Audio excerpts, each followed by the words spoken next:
Hello students, today's topic is First Anglo-Sikh War, which is important for all history students, UPSC students and other competitive exams also. So let's start. The English were closely watching the happenings in the Punjab and cast longing eyes on the fertile plains on the other side of the Sutlej. As early as May 1838, W. G. Osborne has written, "One course to pursue on Ranjit Singh's death is the instant occupation of the Punjab by an overwhelming force and the establishment of our northwestern frontier on the Indus. The East India Company has swallowed too many camels to strain at the net." In 1840, Auckland remarks, "With many of our statements and with all our soldiers, there is a strong impatience for the possession of the Punjab." However, the British involvement in the Afghan muddle delayed action on the part of the company. In 1841, Sir William McNeill wrote to Lord Auckland, "The disability of crushing the Sikhs, maximizing the Punjab and annexation of Peshawar." The failure of the Afghan adventure lowered British prestige and they wanted to demonstrate their strength at the cost of the Amirs of Sindh and the Punjab. Lord Ellenborough regarded the annexation of the Punjab a question of time and wrote to the Queen on the need of reducing the Sikh power to ineffectiveness. To the Duke of Wellington, Ellenborough wrote in October 1843, "The time cannot be far distinct when the Punjab will fall into our management. I do not look to this state of things as likely to occur next year, but as being ultimately inevitable."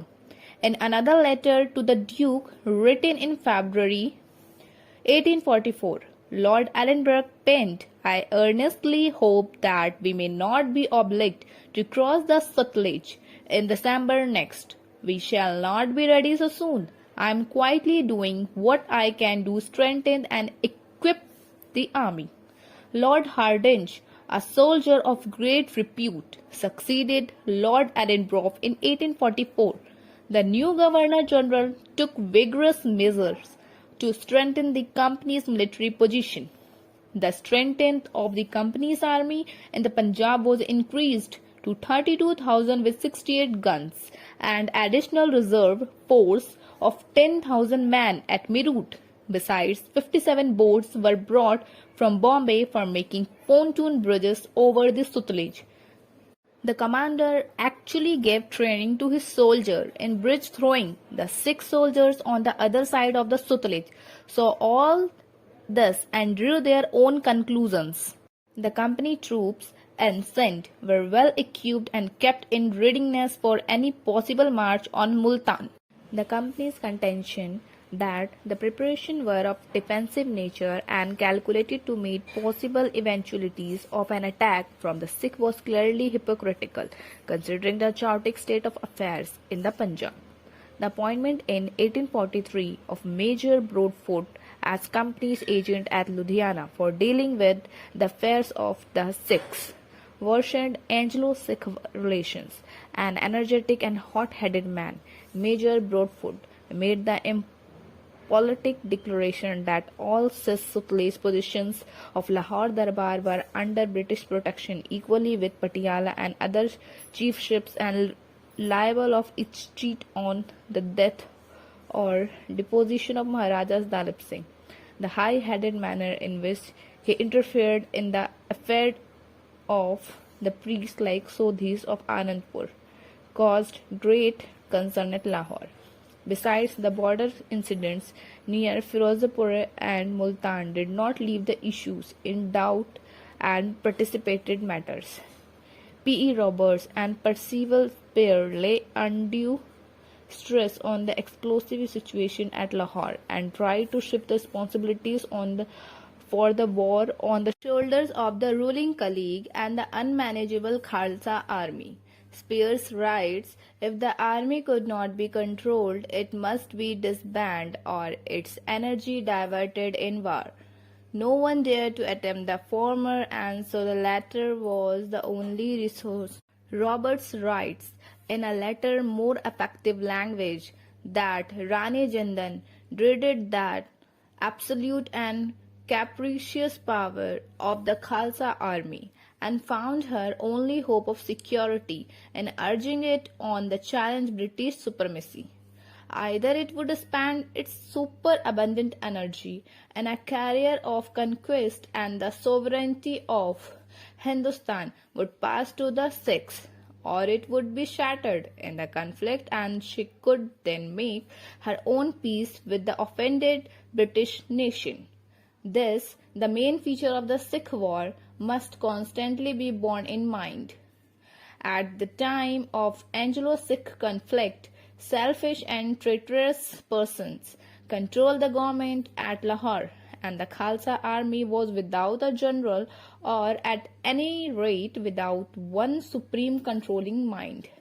The British moves and preparations seemed to donate to the Sikh army a campaign not of defense but of aggression, and it decided that if the English wanted war, they would have it on their own territory. First, the Maharaja renounced for himself, his heirs and successors all claims to or connection with the territories lying to the south of the river Sutlej. Second, the Maharaja ceded to the company in perpetual sovereignty all his forts, territories and rights in the Doab or country, hill and plains situate between the rivers Beas and Sutlej. Third, the company demanded a war indemnity of rupees 1.5 crores. The Lahore Darbar, being unable to pay the amount demanded, agreed to transfer to the companies in perpetual sovereignty as equivalent for 1 crore of rupees all his forts, territories, rights and interest in the hill countries which are situated between the rivers Beas and Indus, including the province of Kashmir and Hazara. The remaining 50 lakhs of rupees the Lahore Darbar agreed to pay on or before the ratification of the treaty. Fourth, the Maharaja further agreed to disband the mutinous troops of the Lahore army, taking from the arms and limiting the regular army to 20,000 infantry and 12,000 cavalry. Fifth, the Maharaja agreed never to take or retain in his service any British subject, nor the subject of any European or American state without the consent of the British government. Further free passes were to be allowed to the British troops through Lahore territories. Sixth, the minor Dalip Singh was recognized as a Maharaja with Rani Jindan as regent of the state and Lal Singh as a Wazir. Seventh, Sir Henry Lawrence was named as the British resident at Lahore. The company was not to interfere in the internal administration of the Lahore state. According to the supplementary treaty concluded on 11th March 1846, at the request of Wazir Lal Singh and others, a British force was remain at Lahore till the close of the year 1846 for protecting the person of the Maharaja and Lahore citizens during the recognition of the Sikh army. The Lahore fort was vacated for the English army, and the expenses for the maintenance of the company's troops were to be defrayed by the Lahore Darbar.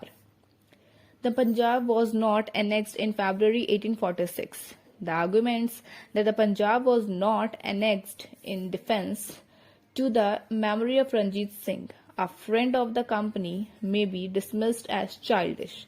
Some British historians popularized the view that Lord Hardinge followed the policy of experimental forbearance. A close study of the events and developments suggests that annexation of the Punjab would have created very difficult problems for the British. The Khalsa army had been defeated but not annihilated. There still were 25,000 Sikh soldiers at Lahore and Amritsar, and 8,000 of them at Peshawar. Besides, average Sikh peasants knew the use of arms. Thus, the possibilities of guerrilla warfare could not be ruled out. There were also a deficit in the Indian treasury, and the hot season were headed. A moderate and conciliatory policy thus seemed the best under the circumstances. The Governor-General, however, took vigorous steps to weaken that Lahore state to such an extent that its absorption was a matter of time. Territorially, the Punjab state was reduced in size, military enfeebled, and financially crippled. The real game of the English is clear. From Lord Hardinge letters dated 23 October 1847 to Henry Lawrence, in which he wrote, "In all our measures taken during the minority, we must bear in mind that by the Treaty of Lahore, March 1846, the Punjab never was intended to be an independent state. In fact, the native prince is in fetters and under our protection and must do our bidding."